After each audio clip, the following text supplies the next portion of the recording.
लग रही है फिल्में, आपकी राय एज एन एक्टर आप क्या कहना चाहती हैं? किस पे ये जो एज एन मुश्किल की रिलीज को लेकर जो बातचीत चल रही है। Well, see, I think बहुत सारी चीज़ें हैं.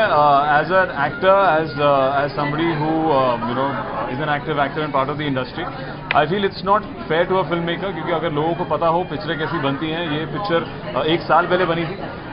तब जो पॉलिटिकल सिनेरियो था बहुत अलग था. मैंने खुद जिस एक्टर की बात हो रही है उनके साथ काम किया है. वो पिक्चर इसी साल रिलीज हुई है. So I feel it's not fair to a film maker who is making a love story which has nothing to do with the political scenario, and also that we are not stopping any other ties with that country, but only movies. So I feel as part of the fraternity that I hope we have a wonderful release and it's a wonderful story people get to see, made by Mr. Karan Johar. Shahrukh भी cameo करे, आलिया का भी cameo, so cameos are a very common thing in Hindi films for a long time. So I just want to know, do you think cameos अगर big stars करते हैं तो वो film से फोकस हट जाता है और cameos पे रहता है? Do you think that happens? I think not at all. Yeah, it's a lot of fun if a great filmmaker like Karan Johar calls you for a scene. And even if you have one line, he'll present you nicely. It adds to their scene. It can sometimes be really funny. It can sometimes be really emotional. It can just be a song that you come in. I think it depends among friends. It's a lot of entertainment value, and I don't think it's going to divert anybody's attention by just one scene.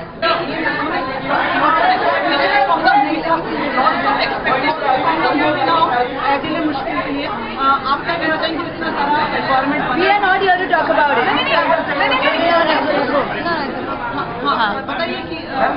See, I just want to say that honestly, as personally, on a personal level, मुझे ये film बहुत ही beautiful लगी है. I've seen bits of it, and I think it's a beautiful film and a very emotional film. और on the other level, I feel as a proud resident of this country and as a privileged member of the industry, I feel कि जो भी whatever is happening with the film at this point is unfair. क्योंकि जब ये film shoot हुई थी तो बहुत ही 1 साल पहले शूट हुई जब क्लाइमेट अच्छा था. The current climate I know how it is, but उस टाइम पे क्लाइमेट अच्छा था. I don't want to say anything more, but I give you my answer. Thank you.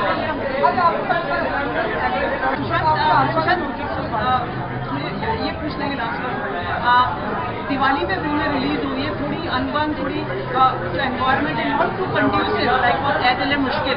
आपको अपनी प्रतिक्रिया मैं अपना पर्सनल ओपिनियन दे सकता हूँ. I admire Ranveer as an actor. I love Karan Johar films, and I have loved the trailer. So I'm looking forward to the film. मतलब जैसे रोकना फिल्म की रिलीज को कहीं ठीक लगता है आपको, ये कि मतलब एज एन फिल्म इंडस्ट्री के नुकसान?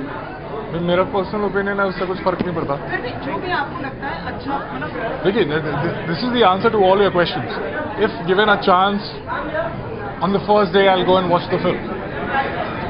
साजिद, बीइंग अ प्रोड्यूसर, आपसे ये सवाल है कि आज cinema owners and exhibitor association की एक मीटिंग हुई. वहाँ पे ये फैसला किया गया कि जो 4 स्टेट्स में जिनका प्रेजेंस है एसोसिएशन का, वहाँ पे ये फिल्म रिलीज़ ना की जाए, ऐसा उन्होंने नोटिफिकेशन जारी किया है. तो इससे जाहिर है कि अगर ऐसा वो फैसला मानते हैं तो प्रोड्यूसर को नुकसान होगा, करण जौहर को नुकसान होगा. अगर इन 4 राज्यों में कुछ थिएटर्स में फिल्म रिलीज़ नहीं होती, तो आपका टेक क्या है, आप क्या कहना चाहेंगे? हालांकि मुकेश भट्ट ने इसका विरोध किया है और गिल्ड की तरफ से करण जौहर को सपोर्ट किया है. मैंने उनसे बात की आज. इस सवाल के 3 पार्ट है. एक पार्ट है कि जो आज हम हिंदुस्तान गुजर रहा है जिस चीज़ से, we have to say that we all are behind our nation, behind our army. ये हो गया एक जवाब. सेकंड जवाब है, आवर एसोसिएशन जितनी भी है सारों ने डिसाइड किया है कि at present we are not going to work with them. Third सवाल है, it's unfortunate with Karan that this film was started 2 years back जब माहौल कुछ और था.